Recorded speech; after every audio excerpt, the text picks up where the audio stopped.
I, 26, female, recently got divorced from my husband, Caleb, 28, male, who I'd been married to for a year. The divorce came through a couple of weeks ago, and just last week I found out that my ex-mother-in-law, Fiona, 54, female, was suing me for defaming her son. I had literally no clue what that was for at the time, but then her lawyer told us that this was for the emotional damage that I caused to her son by telling everyone about his affair, because now nobody wanted to speak to him, and that was taking a toll on him. I wouldn't have taken it seriously at all, but her attorney was one of the most renowned ones, and he just so happened to be her brother-in-law.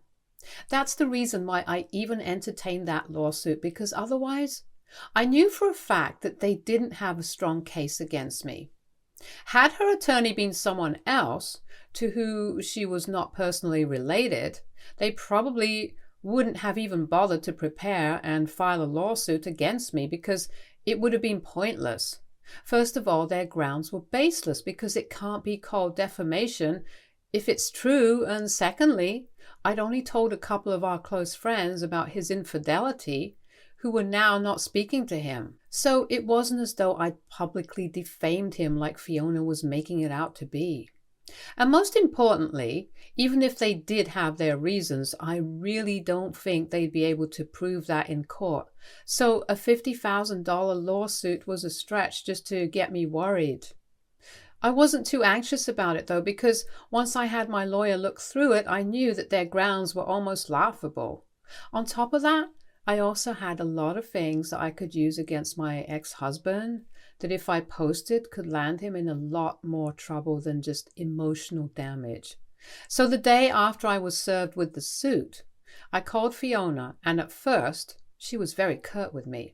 She said that pleading with her or begging wouldn't work anymore, and I should have thought about what I was doing to her son before I talked crap about him to our friends. But I stopped her before she could make an even bigger fool out of herself. I told her that that's not what I was calling about, and said that if she didn't stop the legal proceedings, I'd expose both her and her son on social media, and then things would turn very ugly for them once people knew what kind of a fraudulent scammer family they came from. I was referring to Caleb's arrest at his past job where he was fired for embezzlement. Only I and his family knew the truth about why he was let go from that job, but his family didn't know that I was aware of the truth. He told everyone that he quit because he didn't see a future there, but actually he'd been caught trying to embezzle the company's money, and it wasn't some insignificant amount either. It was almost $25,000. The only reason he didn't lose his reputation and the company didn't go public was because his uncle, the attorney I was talking about, had fought for him tooth and nail and prevented the case from going to court. He'd paid the settlement amount from his own pocket to prevent his nephew from ending up behind bars, which is where he belonged. His uncle was the reason the news of his fraud was quashed before it got out of control, and that's why he even has a job now. Caleb's been working at one of his uncle's friends' firms for the past couple of years so that someone can keep an eye on him, but he can also have a respectable position. So everything worked out well for him in the end, all thanks to his uncle. But I know about all of this because when the embezzlement incident had taken place, him and I had been living together, and despite his family telling him not to talk about this, he had told me, and I'd even consoled him like a fool. I was too much in love with him to see him for the slimy douchebag that he was, so I kept my mouth shut about it as well, and even used to reassure him that everything would be fine when he'd be crying to me about how tough life had become for him, how he regretted getting greedy and things like that. I was his shoulder to cry on at his lowest, and then he cheated on me after 5 years of being together with his high school ex. But that's all water under the bridge for me now. I've moved on, and the reason I'm here is not for him, but because of my mother. I'm sure the fraudulent genes were something Caleb had inherited from his mother, because she was also quite the con woman herself. I knew about this from one of Caleb's sisters, exes. Caleb has two siblings, an older brother, Kyle, and a younger sister, Aria.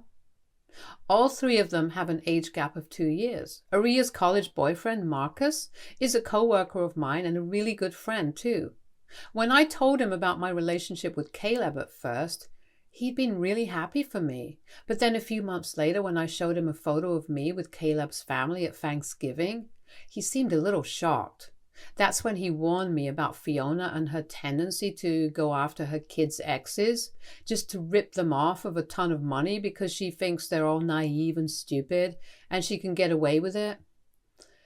After Aria and Marcus had broken up, she'd called him and screamed at him for breaking Aria's heart so bad that she'd apparently ended up in the hospital after binge drinking, and she demanded that he pay the bill for it. Marcus was not some wealthy guy. He was just a college student, but he still sent her all the money he could manage at the time because he felt guilty about whatever was happening to Aria. 2 days later, though, he saw her back on campus and she was doing just fine. He did try to question Fiona about the truthfulness of what she'd claimed, but she lashed out and sent him photos of Aria in a hospital bed. He felt guilty for questioning her, so he didn't push it. But months later, he realized that those photos were not from the same time as their breakup, because at the time, Aria had a couple of pink streaks in her hair, but in the hospital photos, she had no streaks at all. But by the time he realized it, it had been months since their breakup, and he didn't want to drag it all back up and stir the pot, so he just let it go. He was the first to warn me about Fiona, but I didn't listen because to me, Caleb was the perfect guy and I was going to get married to him come what may. Then there was another instance at Kyle's birthday dinner party where I was sitting with Caleb's family and his brother Kyle told us all that his ex had wished him a happy birthday, at which everyone had laughed really loudly. Then Caleb said something like a joke about her having to pay for her sins in the past, and then his mother said, literally, and they all laughed again. It felt like an inside joke that I wasn't in on. I didn't understand what was so funny, so I'd asked about it on the way home, and Caleb had said that it was just an inside joke, so I didn't need to worry about it. Now I know that they must have pulled some similar crap with his ex as well, so this was their family's pattern. To harass and rip off their exes with Fiona's help after each and every breakup, to take advantage of their naivety. It was only after our divorce that I realized what all this was really about, and that I should have listened to Marcus and taken those jokes a lot more seriously than I did back then. But anyway, this was what I meant when I told Fiona that if she didn't take back the lawsuit, then I'd be exposing her and her son online, and that wouldn't be pretty. It wasn't because I was afraid of having to go against them, but I just really didn't want the hassle of going through the trouble of negotiations again, so soon after my divorce had been finalized. I was exhausted. It was mostly because of Caleb and his family, since they'd been absolutely horrible to me throughout the divorce, and didn't leave any opportunity to make cryptic posts to insult me, which I never said a word about because it wasn't worth it. But even that could be considered defamation, if it really came down to it. So on the phone call, I told Fiona that if she didn't take back that lawsuit, then I'd tell the world about her and her family's cons. She got all huffy and nervous and then disconnected the call after calling me some names, but a few days later she did take back the lawsuit. I thought that that would be the end and I wouldn't have to hear from her or her son again afterwards, but yesterday Caleb showed up at my door and was furious with how I treated his mother. He told me that me threatening him was a disgusting move and it just showed that he'd been right to dump me for a better woman. I was already pissed off, so I told him to shove off and slam the door in his face, but he continued to scream at me loudly from right outside the door. I would have called the cops on him, but I thought it was going to backfire because he was actually accusing me of blackmailing his mother. He said that if I was so sure of myself and knew that I had no fault in this, then I should have gone ahead with the lawsuit and duked it out legally. But instead, I called her and threatened to expose them all, which is the phrase I'd used, and he told me that it sounded a lot like blackmail, and that if that's what I was intending to do, then I should probably just give up on the idea that I'm better than them somehow, because I'm not. He said this to taunt me, and then said some more things about how his mother had always looked out for her kids, unlike my parents. So I wasn't used to this. He was referring to my strained relationship with my own parents, since we're not very close after a couple of bad fights, and that was a low blow, so I told him to go away. Then he went off topic and started yelling at me about how I'd taken everything away from him, referring to the house, which I got to keep in the divorce, and also the car. I turned out at that point because these things I'd already heard over 1,000 times over the course of the divorce. But the thing he said about blackmail kind of stayed with me even after he left. I guess I hadn't thought of it that way, but when he put it like that, I suppose that's what it really was. I don't know now what I'm supposed to do because I was just trying to protect myself, and it seems like it backfired. I don't understand how to go about this. AITA for telling my ex-mother-in-law that if she didn't take back her defamation suit, then I'd expose her and her family's cons to everyone online. Update 1. Hello, you guys. Thanks for all the help and advice. It means a lot to me that so many of you commented on my post and stuff. I'm very grateful that a lot of you supported me. I mean, I guess what I did technically falls under the general category of blackmailish behavior, but it's not like I'm in the wrong anyhow. The only reason she even took back the suit was because she knew she'd get screwed over if she went ahead with it. I can sue her.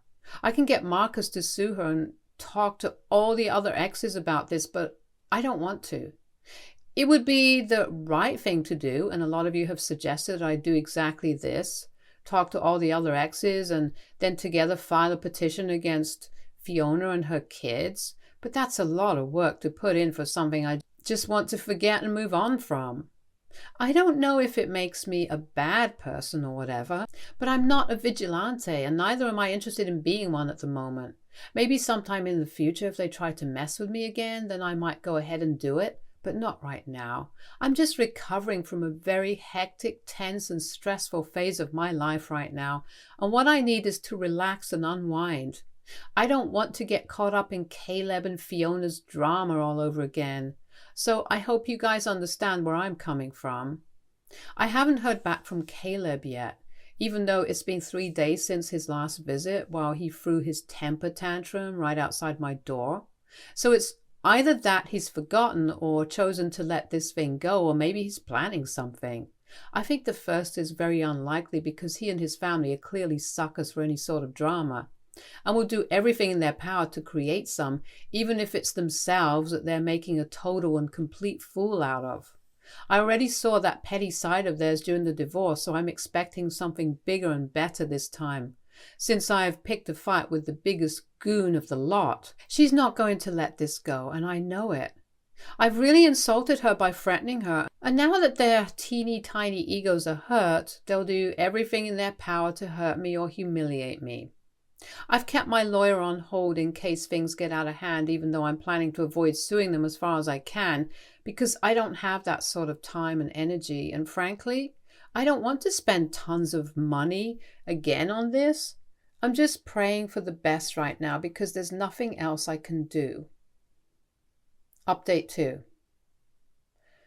Okay, so I was right about them having something worse for me in mind than just letting me off the hook with a phone call or some half-hearted lawsuits that they'll know they're going to lose. They decided to drag my parents into this, and it was a disgustingly low move, since I've already mentioned that my relationship with my parents is not the best. I'd mentioned in my original post that Caleb was already picking on me about it and trying to make me feel bad about it the last time we interacted, and this time they doubled down on it. It's sickening, and I still can't believe they did so. For context, my parents and I have never been on the best terms anyway. Right from when I was a kid, I knew that they weren't exactly ready to have me, and I was mostly taking care of myself. I wasn't neglected, but it wasn't as if my parents were constantly hovering around me to check how I was doing. They did the bare minimum and called it a day, and I suppose they thought it was okay since they were young when they had me. Then, as I grew up, the less they spoke to me. All my bills would be paid, I'd have nice clothes and was well fed, but I didn't really have a relationship with my parents. They were just there. They were alive and they were there, so I didn't feel too bad leaving for college, and neither did we have some tearful emotional goodbye. I think all of us were kind of relieved that we wouldn't have to live under the same roof and make each other awkward and uncomfortable while crossing paths or sitting in the same room without talking. So that's how it was. During college, I barely spoke to my parents because I was busy with my new life and new friends. They didn't check on me either, so we just stopped calling. I didn't even go back for the holidays since I didn't think they'd appreciate or even want me there, from whatever I saw on social media. I didn't think they missed me at all.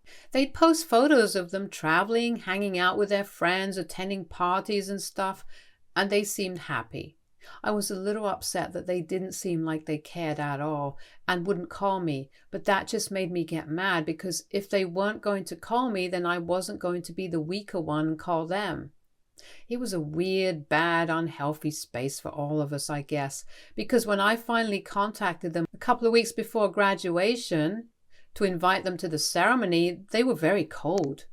They weren't cold usually before, but on that call in particular, they sounded mad, so I couldn't help but ask them why.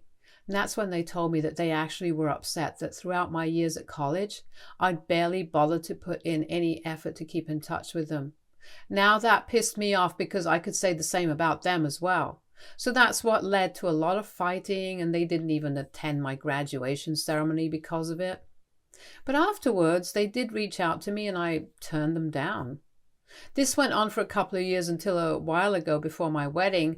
I told him about it because I wanted to let the past be in the past and start afresh.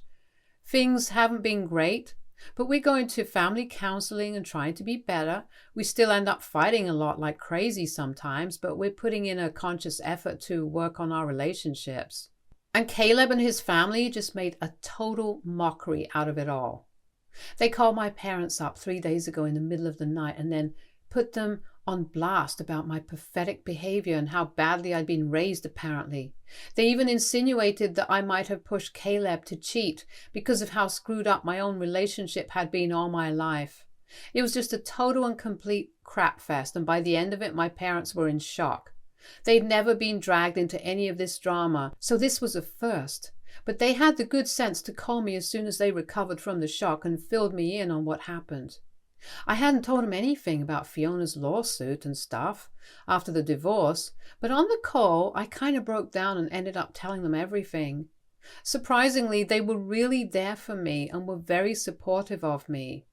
In fact, my parents seemed furious that I'd been treated this way and were very protective of me, which felt new since I'd always felt like I never even needed them to protect me. So this was a nice change of pace for me where I could actually rely on my parents.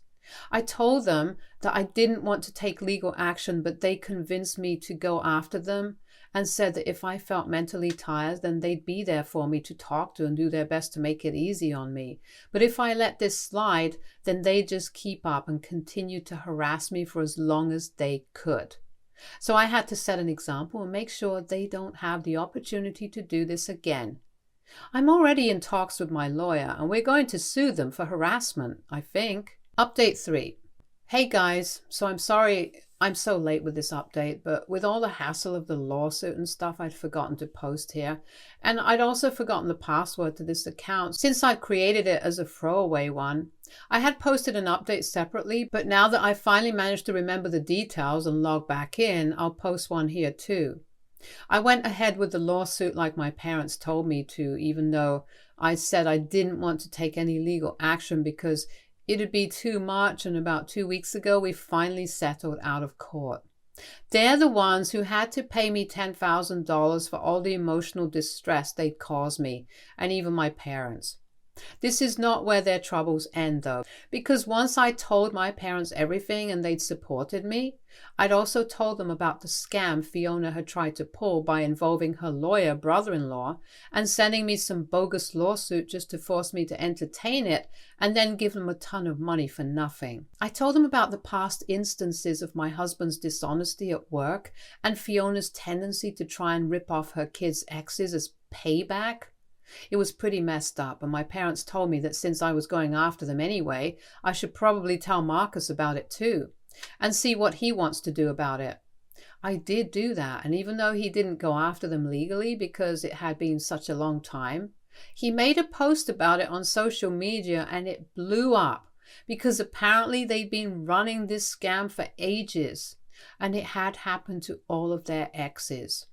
Fiona had been involved in ripping off all, and I mean every single one of her kids' exes, regardless of what financial background they came from or what their age was. This family didn't even spare their high school exes, which was ridiculous to even think of. And it was always the same tactics: emotional manipulation, lies, and then guilt tripping. Sometimes it was a small amount, but sometimes, like with Marcus, it was a substantial amount with the hospital bills that he'd been forced to cough up. It was crazy how long this had been going on, and even crazier that all of us had tried to keep this quiet because that family had made us think we were somehow the bad guys here. But long story short, they're getting a lot of hate on social media, and it got to the point where they pretty much had to deactivate all their accounts because they couldn't defend themselves from all the trolling. It wasn't just the exes, but their exes' friends and stuff also who joined in and were actually demanding the money back from them. It's become a whole thing now, and I love how nasty everyone's being to them, because this is just like giving them a taste of their own medicine. I suppose when Fiona and Caleb tried to mess with me, they really overplayed their hand, and now they're regretting everything, because not only did they have to pay me back, but now it seems that they might have to return all the money they'd scammed people out of. No wonder their family was so well off. I'm sure they've been just as dishonest in their jobs as well, just like Caleb had been. There's not a decent bone in their body, and this is just proof of it. But at least I'm not part of that family anymore. I've managed to get a restraining order against them too, so I'm not worried about them bothering me after this either. And I'm glad that this gave my parents and me an excuse to kind of get back on better terms, because ever since that phone call they made to harass my mom and dad, we've all been a real unit and have dealt with this like a real family would. And I'm so proud of us doing so. Life's good right now. Stay tuned for more stories from our girl relationships.